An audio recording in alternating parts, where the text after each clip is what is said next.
এই আমার একটা ছোট্ট পয়েন্ট, আপনি প্রত্যেকটা কথার সাথে কীভাবে একটা কথা বলছেন, সেটা হচ্ছে আনহেলদি লাইফস্টাইল অথবা ব্যতিক্রমভাবে চলা। তার মানে আমি এটা বলতে পারি যে আপনি বেসিক্যালি কারো জন্মছক দেখে তার লাইফস্টাইলটা দেখছেন, তার জীবনশৈলীটা দেখছেন, তার পরিপ্রেক্ষিতে কী রোগ হতে পারে সেটা আপনি প্রেডিক্ট করছেন। ইজি একদম একদম এটা।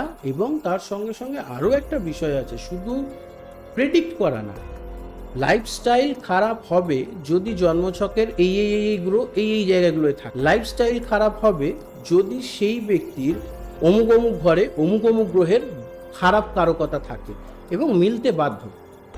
এবং সবচেয়ে বড় কথা এক্ষেত্রে একটা জিনিস, আমরা খুব ভাগ্যবান, আমাদের শাস্ত্রেই রয়েছে যে, বা একটা লোকমুখে প্রচলিত একটা কথা যে ডাক্তার, জ্যোতিষী, উকিল এদের কাছে কি কোনো মিথ্যে কথা বলে? মানুষকে যখন আমি বলা শুরু করি তখন তারা নিজেদের পুরো লেখাঝোকাটা বলতে শুরু করে। তারপরেই আমি সেখান থেকে বলতে শুরু করি যে আপনার তো এইগুলোকে চেঞ্জ করতে হবে, নাহলে তো সমস্যা।